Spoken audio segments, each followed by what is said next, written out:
In today's presentation, we will be talking about running Windows workloads and .NET applications on AWS. I'm Kevin Epstein, the Head of Solutions Architecture here at CorpInfo. I've spent most of my career in enterprise IT organizations and have built and managed global networks and data centers. Over the years, I have been through the transitions that many of you would have experienced of on-prem to colo hosting, both with physical and later virtualized infrastructure. About 6 years ago, I started realizing that cloud was going to be a game changer for how most businesses would consume and use computing resources, and decided to focus in this area, helping customers like you take advantage of the cloud. Also with me today, we have Taylor Bird. Taylor is the head of Enterprise Cloud here at CorpInfo and has been working on public cloud projects for over 7 years. He is highly experienced on the Microsoft .NET platform. Taylor holds multiple AWS certifications and has focused his work on large enterprise-scale cloud deployments. Before we dive into the presentation, I'd like to share a little about CorpInfo and why we believe we're in a unique position to share with you our perspective on why Windows workloads run so well on the Amazon platform.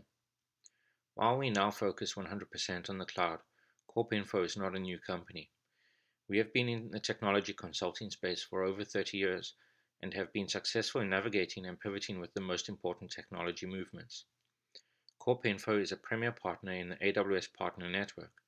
We have over 100 certifications across our team of consultants and engineers and hold the Microsoft and healthcare competencies with Amazon.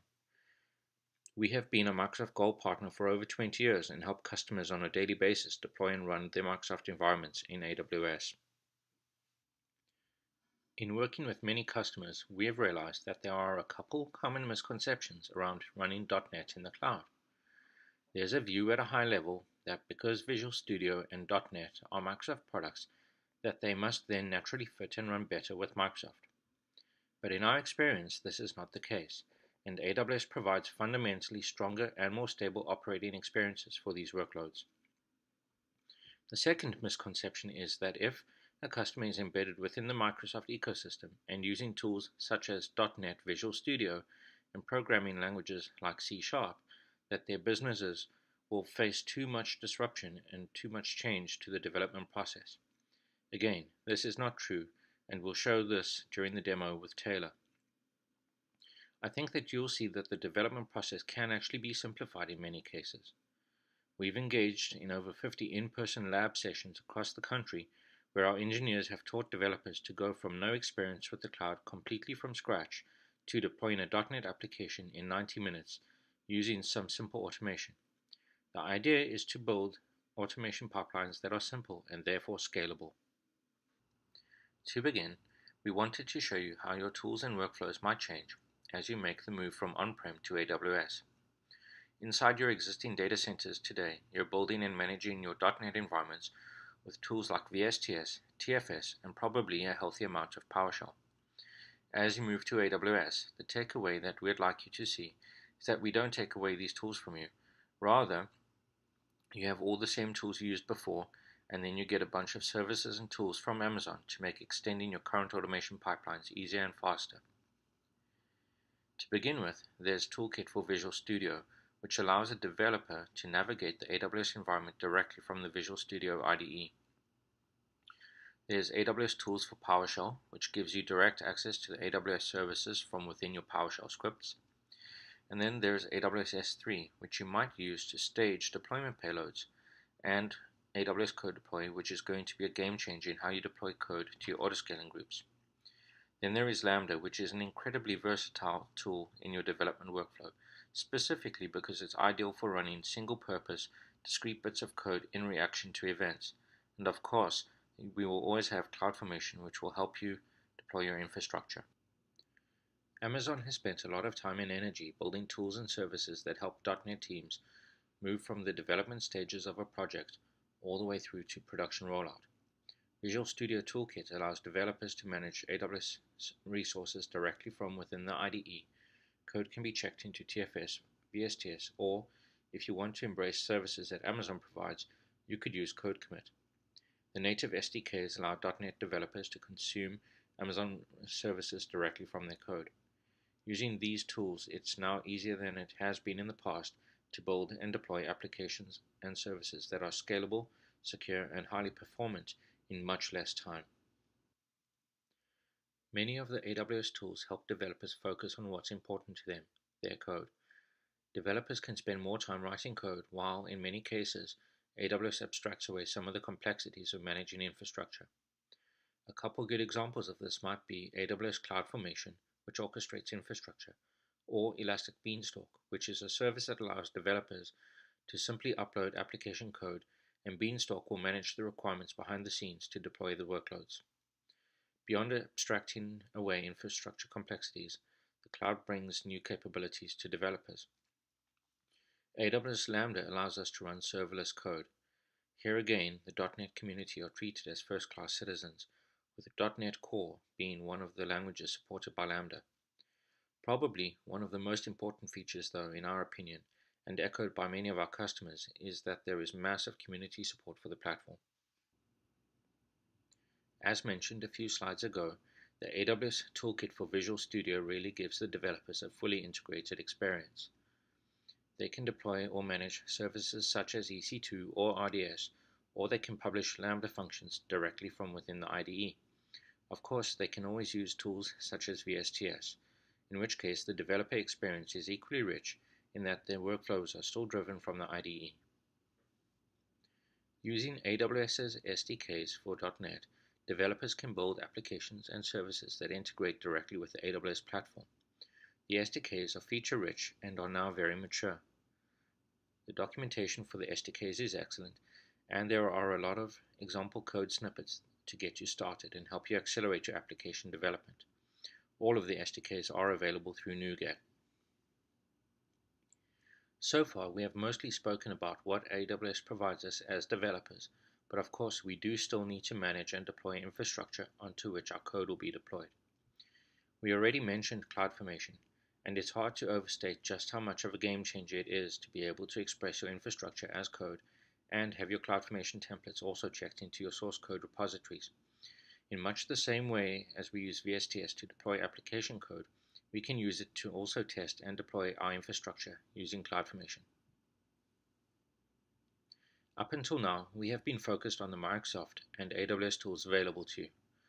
What we shouldn't lose sight of, though, is that there's a vast ecosystem of other tools out there that you can also take advantage of, and that, in many cases, they may be more appropriate to the job at hand. Today we are spoiled for choice, and it's up to us to make the best choice for our circumstances. For example, you may be very happy using GitLab for your source code repository needs. There's no reason you should change that. Also, if you prefer something like Jenkins for your automated testing and building, you can absolutely continue to do that. And whether you're a chef or puppet shop, there's going to be a place in your workflows for these tools once you've migrated to AWS. Sometimes, however, you don't always have the right tool out of the box. In these cases, you can always build the integration you need, and this is where Lambda really shines. Lambda can be an excellent choice in these scenarios because it's event-driven, and the Lambda function is very specific to one task. The sample code on the slide shows a fully functional C# Lambda function. All it does is return an input back to us in uppercase. The point, though, of sharing this example is to show how simple it can be to start integrating Lambda into your build and deployment workflows, but also you should start thinking about Lambda as a viable solution to your production workloads as well.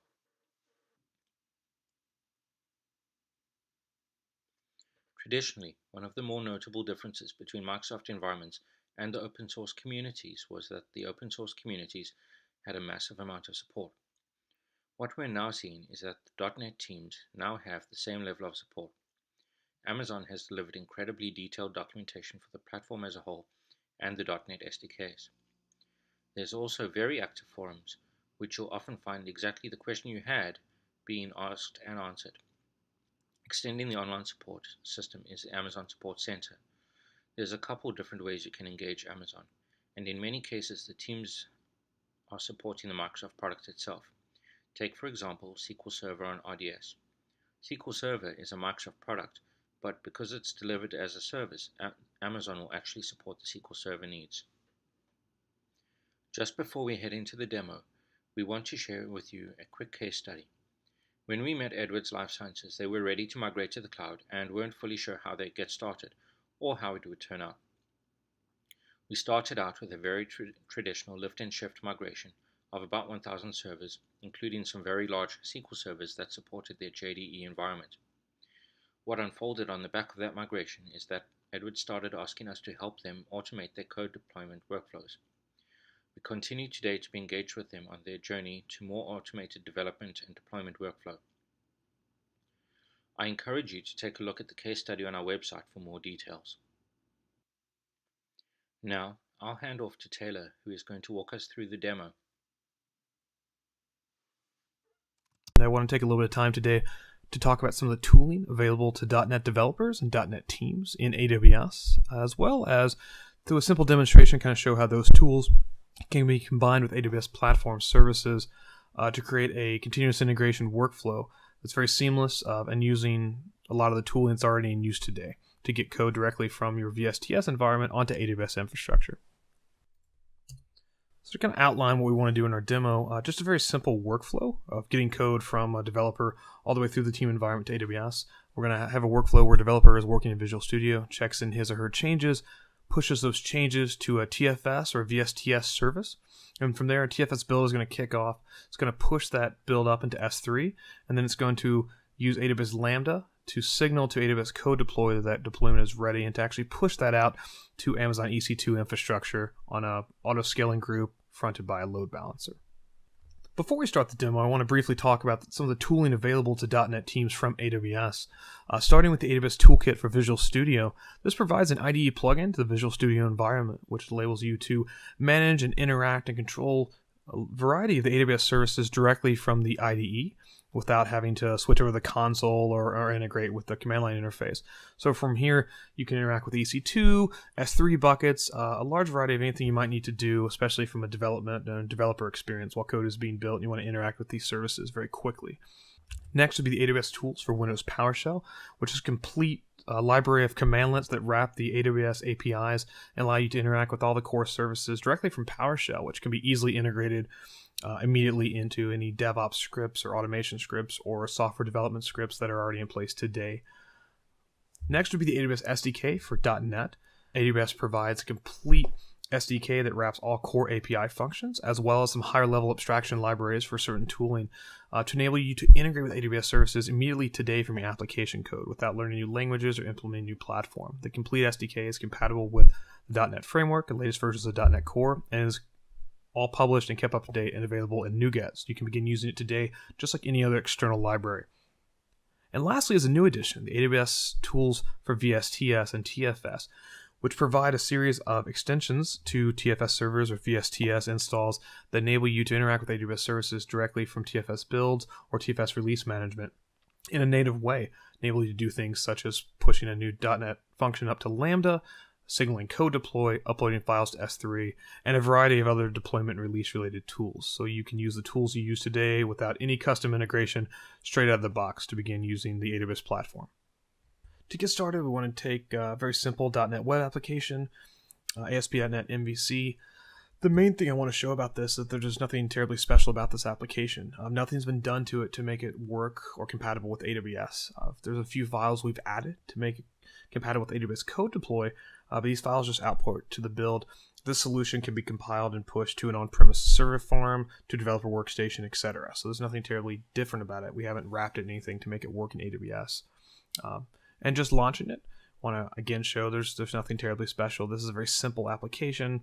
A logo, a header, a table, some data load, sort of representative of a typical line of business application, but obviously could be extrapolated into any complex .NET solution. Now this application is ready to go. It can be deployed today to AWS using a variety of different techniques, external deployment libraries, copying it to the server, even pushing it to Beanstalk directly from the toolkit.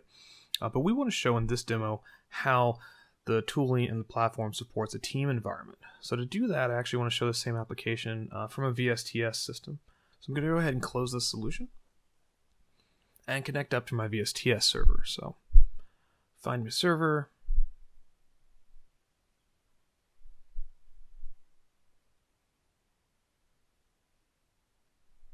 Go ahead and pull latest.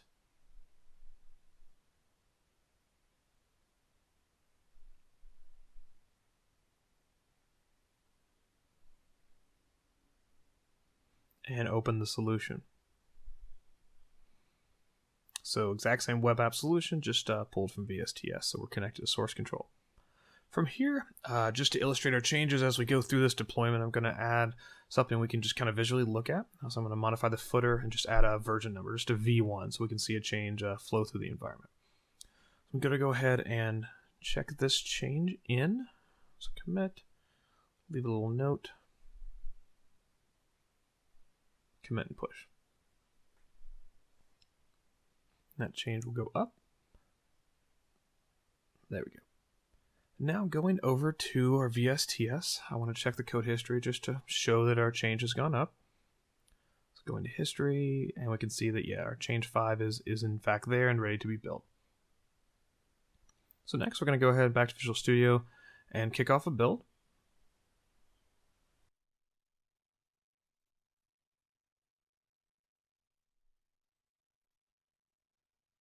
All right, go ahead and queue that up. And we'll see that starting. Now, while that runs, I want to go to our build definition and kind of talk about the integration steps we've taken for this solution. I'm going to go over to our build definition, edit, and just illustrate again. This is fairly out of the box. We're going to do a NuGet package restore, compile the solution, prepare the output. From there, we're just going to modify the output a little bit, put it into a zip file, and then we're going to use 2 extension tasks to push it up to Amazon S3 and actually trigger CodeDeploy, but via AWS Lambda, which we'll show here in a bit. But outside of that, this is a native TFS build using native TFS extensions. So the first sort of customization step is we're going to push this build output up to Amazon S3. So Amazon S3 is AWS's cloud storage solution. Supports object level storage in a highly scalable, highly durable, and geo-replicatable environment. It's great for storing any different type of assets. For today's demo, we're going to use it as a storage for a build repository to push builds out there so they can be easily obtained by other solutions in the pipeline. The next step of our workflow after it's been pushed to S3 is that we need to let CodeDeploy know that it's ready. And the way we've chosen to do this in today's demo is to illustrate how we can do this using AWS Lambda. AWS Lambda is the AWS serverless code product. It enables you to write application code, application functions, upload them, and integrate and utilize them just as code functions. You don't manage any underlying infrastructure. It becomes an event-driven model. So various events that can be wrapped with other tools can invoke your functions, and you don't worry about infrastructure, the server that runs them, your build only for the time they run, etc. So this provides a great way to do serverless computing for tasks related to any task, but for DevOps, for example, for controlling our release process. For today's demo, we're actually using Lambda to simply trigger CodeDeploy, more as a demonstration of concept. But this would provide a great step in your deployment process for additional permission gating, additional auditing, or any other steps in your deployment process that need to occur between when a release is ready to go out, but when it actually goes on to new servers. The last point I want to make about AWS Lambda is that it supports a number of programming languages, including C# through .NET Core. So you can begin using Lambda in the serverless model today using a programming language and toolset that you're likely already familiar with. Just to show that, I'm going to open up my Lambda function, just quickly overview it. And really, similar to the web app, just show that there's nothing terribly special about this. This is a out-of-the-box C# function. This is using the Amazon SDKs that were downloaded and implemented via NuGet, defining some simple integration classes, building a code deployment request and notifying where that build can be found in S3, and then pushing that up to CodeDeploy. So we'll use Lambda to trigger to CodeDeploy that a build is ready, and CodeDeploy will take that information, pull that build down, and work to put it onto our servers. CodeDeploy is a complete managed automated deployment engine available on AWS. It allows you to push code up and not worry about any of the steps related to getting that code onto servers. It enables complete automation of installation, configuration, validation of your code as it goes up. It has a number of deployment targets, including EC2, autoscale groups, Amazon ECS. And additionally, it integrates with the AWS infrastructure, so it can also manage infrastructure tasks and couple them with the deployment task, which we'll illustrate a little bit later. So going back to our build, I want to see if this is completed.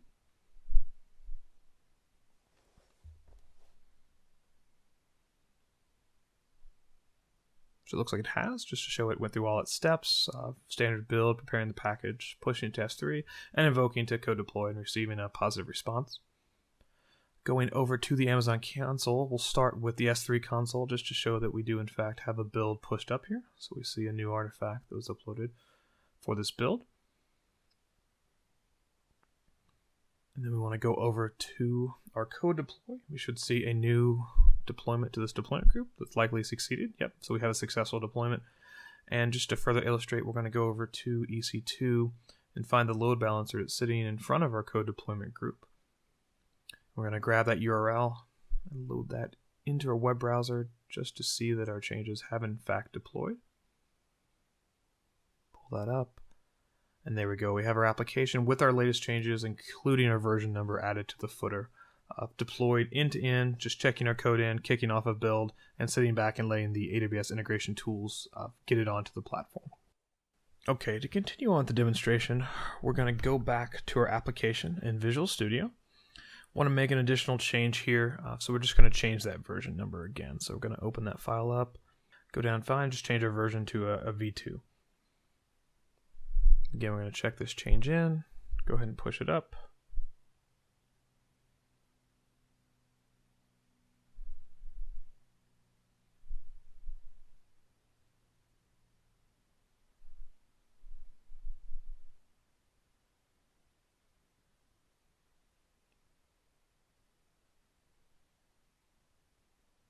And we're going to go ahead and queue up a new build.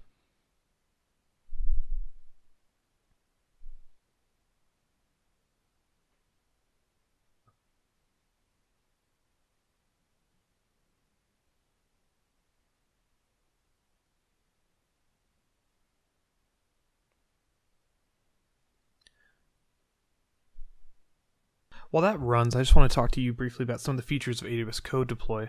If you recall, I mentioned earlier that we added a few files to the solution to kind of control how CodeDeploy works. CodeDeploy allows you to hook into a number of lifecycle events that occur during the process of deployment and either be alerted to them or to run custom code during them to do steps. So this enables you to do things like installing your code, doing code cleanup, doing validation, etc. So just to show this, if we have a spec file in the code, the spec file sort of defines where we're going to drop our source code, as well as which hooks we're going to use. And those hook scripts are just PowerShell scripts. So switching over is a configure script. Just a simple PowerShell enables us to install the application, prepare IIS, etc. So these just get checked into our solution. And then kind of switching over, as these deployments run, you'll be able to check and see the status of these steps. So kind of reloading our console here. Going into this deployment as an example, if we view events on the server, we'll see all the various hooks that CodeDeploy will run as it's deploying this code. And these are all the places where you can run your own custom code. As the deployment runs, it'll step through a number of these, and they'll start to come back complete. It takes a couple of minutes depending on what each one's doing, size of the application, etc. So we'll kind of run through and let this one complete its work.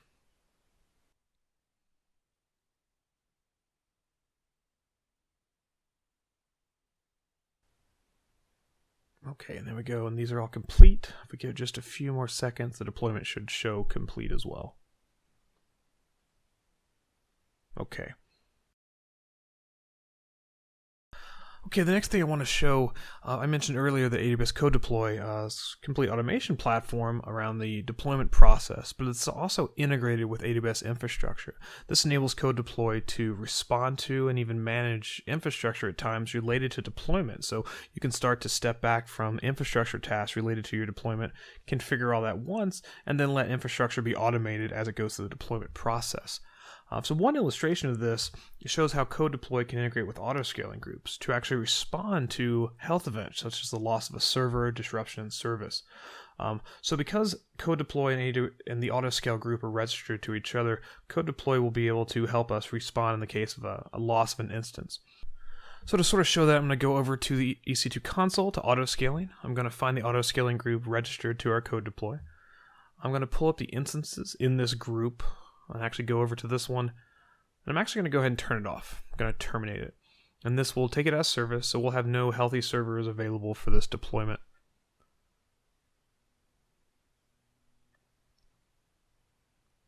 Just to kind of prove that further, we'll go to load balancer and we'll reload that page just to show that we are in fact down. So we have no servers. So auto-scaling will respond as designed to this event by noticing that we've had a loss of server, that our desired capacity is now higher than the available servers in the pool, and it'll respond by bringing up another EC2 instance. So we'll see that happen. It'll notice, and it's launched a new instance for us. And if we kind of tag into this, it'll say, hey, I did this because I responded to a health event. So autoscale will bring up a new server, but because we're registered to CodeDeploy, we don't have to do anything to that server to get it ready to go. CodeDeploy will notice that autoscaling has made a change, and it'll automatically configure a new deployment for us. So when this new instance comes up, CodeDeploy will actually initiate a deployment and go ahead and push code down to it. So if we go over to CodeDeploy now, we should see this has noticed that the new server is available and has actually kicked off a deployment. So we have a deployment process to push code to that deployment. So again, completely hands off, we did nothing. We lost an entire server, and the platform and CodeDeploy brought the new server up and got the code installed for us without us having to do anything. And to further illustrate that, we're just going to go over to our ELB and reload this, and we'll see that our application is back up, and we in fact have that v2 in the footer that we put a number of minutes ago. So the last thing we need to do to enable this to be a true CI pipeline is simply to enable the ability for the build to run when the code's checked in. So to do that, we go over to VSTS and just enable the build trigger to build on check-in. And that's basically it. We can go back to our code, make another quick footer change,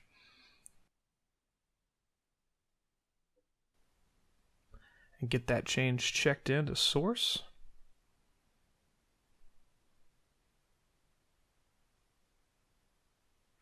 That should be it to initiate a build and kick the whole process off. So we'll go over and just verify that that's building.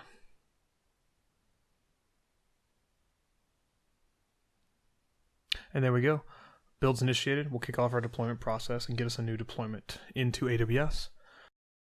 So just to recap, we've talked about how we can use various tools from AWS, including the AWS task for VSTS, the AWS SDK for .NET, Visual Studio tools, combined with platform services such as S3, AWS Lambda, and AWS CodeDeploy to very easily and quickly create a CI pipeline for your .NET applications into AWS using native tool sets and applications and platforms that you're already in use today. So you can quickly implement this in your own environments.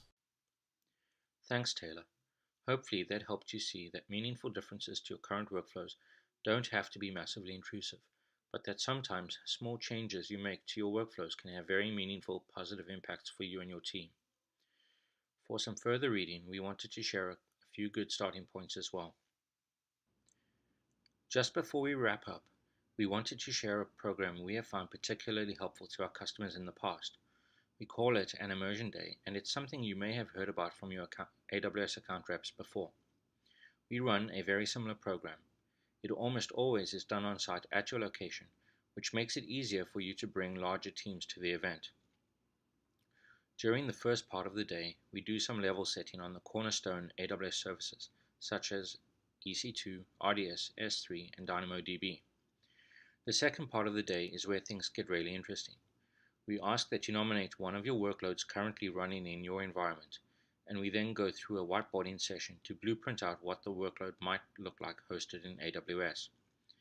By the end of the day, your team will be a lot more familiar with the AWS fundamentals and have some idea of what it might take to move a workload to the cloud.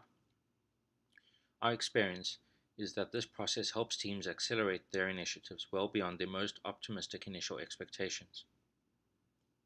With that, I want to thank you for spending time watching this presentation. If you have any questions about this presentation, or if you have other questions related to AWS, please reach out to our team. Thank you.